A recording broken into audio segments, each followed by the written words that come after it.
Lorsqu'il rompit le 7e sceau, un silence solennel régna dans le ciel durant environ une demi-heure. Je vis les 7 anges qui se tenaient en présence de Yahweh, et 7 trompettes leur furent remises. Puis un autre ange s'avança et prit position près de l'autel, tenant un encensoir d'or. On lui confia une grande quantité de parfums exquis, afin qu'il les offrît, accompagnant les prières de tous les saints sur l'autel d'or qui se dressait devant le trône. La fumée odoriférante des parfums s'éleva, avec les prières des saints, de la main de l'ange jusqu'en présence de Yahweh. L'ange saisit l'encensoir, le remplit des braises ardentes de l'autel et le projeta sur la terre. Et survinrent des voix retentissantes, des tonnerres assourdissants, des éclairs fulgurants et un tremblement de terre.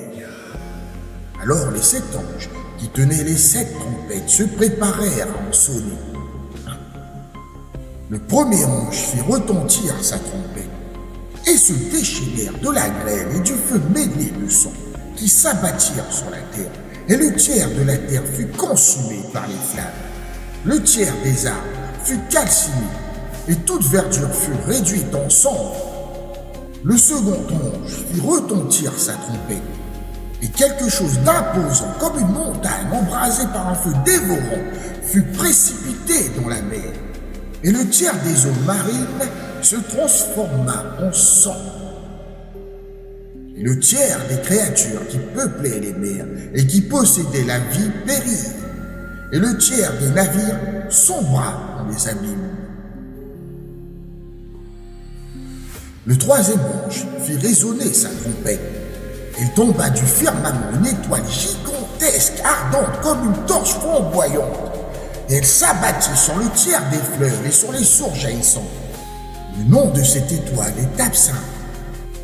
Et le tiers des eaux se transforma en absinthe amère, et de nombreux hommes succombèrent à cause des eaux, car ils étaient devenus mortellement amers.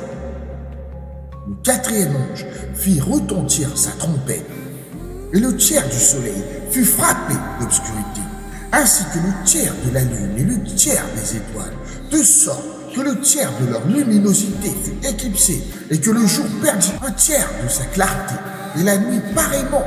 Je regardais et j'entendis un aigle majestueux qui volait aux zéniths du ciel, proclamant d'une voix puissante: Malheur, malheur, malheur aux habitants de la terre en raison des autres sonneries de trompette que les 3 anges restants vont faire retentir.